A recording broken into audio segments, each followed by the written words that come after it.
Everyone, my name is Neelam and you are watching Think with Neelam. I'm going to talk about the nationalism in India and this chapter is super easy. So we are going to discuss this chapter के point of view से ये chapter बहुत important है. So important ये भी है कि उसके साथ उसकी डेटलाइन को पहले समझना. तो as the chapter said, nationalism in India, what does it mean? तो सबसे पहले तो इस चैप्टर का मीनिंग ही समझते हैं. नेशनलिज्म इन इंडिया, इंडिया में नेशनलिज्म कैसे आया. तो अब आपको क्या लग रहा है नेशनलिज्म क्या होता है? ये नेशनलिज्म इज अ फीलिंग है. जैसे कि जब इंडिया और पाकिस्तान या ऑस्ट्रेलिया का मैच होता है, जब इंडिया कोई भी मैच जीतती है तो that time we all are ready to celebrate. हम सब अलग अलग तरीके से इससे सेलिब्रेट करते हैं. Just we forgot the caste, we forgot the religion. हम सब कुछ भूल जाते हैं कि हमारा कौन सा कास्ट है, कौन सा रिलीजन है. हम सब उस इंडिया को सेलिब्रेट करते हैं. तो उस टाइम पे हम सब किस फीलिंग को साथ ही इस सेलिब्रेशन को सेलिब्रेट करते हैं? The feeling of nationalism. जब हम बाकी सब कुछ भूल जाएं और सिर्फ हमें ये याद रहे कि हाँ हम सब इंडियंस हैं. So we are going to start a chapter nationalism in India. सबसे इंपॉर्टेंट है इसकी date line. In this chapter we have discuss so many dates. तो मैं इस वीडियो में कवर करने वाली हूँ इंपॉर्टेंट डेट्स को. तो आप एक सीक्वेंस के साथ अगर सारी डेट्स को समझेंगे तो आपको सारे इंसिडेंट भी याद हो जाएंगे and at the same time you will get to know what was happen in this year. क्योंकि जो भी इंडियन जो फ्रीडम स्ट्रगल है वो डेट वाइज है.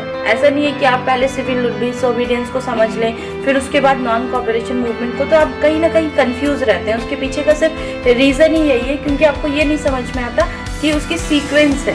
ओके, सो आई होप कि अगर आज के बाद आपको कोई भी कंफ्यूजन इसमें नहीं रहेगा.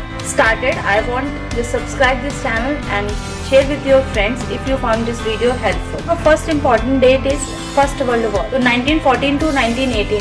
इसके बीच में हमें एक डेट और इम्पॉर्टेंट जो याद रखनी वो है 1950 when Gandhi ji return to India from South Africa. तो गांधी जी इंडिया आए वापस साउथ अफ्रीका से. तो द ईयर वॉज 1915.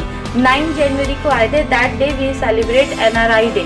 उसी दिन आज भी हम लोग NRI डे सेलिब्रेट करते हैं. Next important date is 1917. 1970 Gandhi ji organize Satyagraha in Kheda district. Next important date is 1918 to Ahmedabad and organize Satyagraha with cotton mill workers. 18 to 1919 में जो हमें डिटेल मिलती है वो पीजेंट मूवमेंट से, यानी कि इंडिया में अब बहुत सारे मूवमेंट स्टार्ट हो चुके थे. जगह जगह जो लोग थे वो ब्रिटिशर्स के अगेंस्ट जा रहे हैं. 19 की बात करें एंड आई नो कि सबको पता होगा. आपको पता है तो मुझे कमेंट में जरूर लिखिए 1919 में क्या हुआ था. जो मेरे स्टूडेंट्स हैं उन्हें मुझे श्योर है कि उन्हें पता होगा, याद होगा. Rowlatt Act, the Rowlatt Act, Jallianwala Bagh massacre and हड़ताल against the Rowlatt Act. This was happen in 1921. ये सारे इंसिडेंट के बाद in 1921 the non cooperation movement and the Khilafat movement was launched.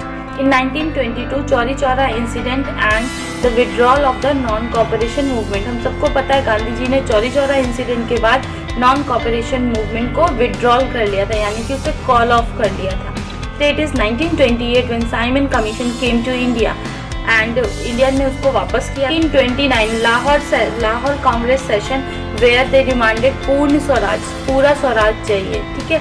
1930 civil disobedience movement started by breaking salt law at Dandis. 1931 even Gandhi-Irwin Pact and end of civil disobedience movement.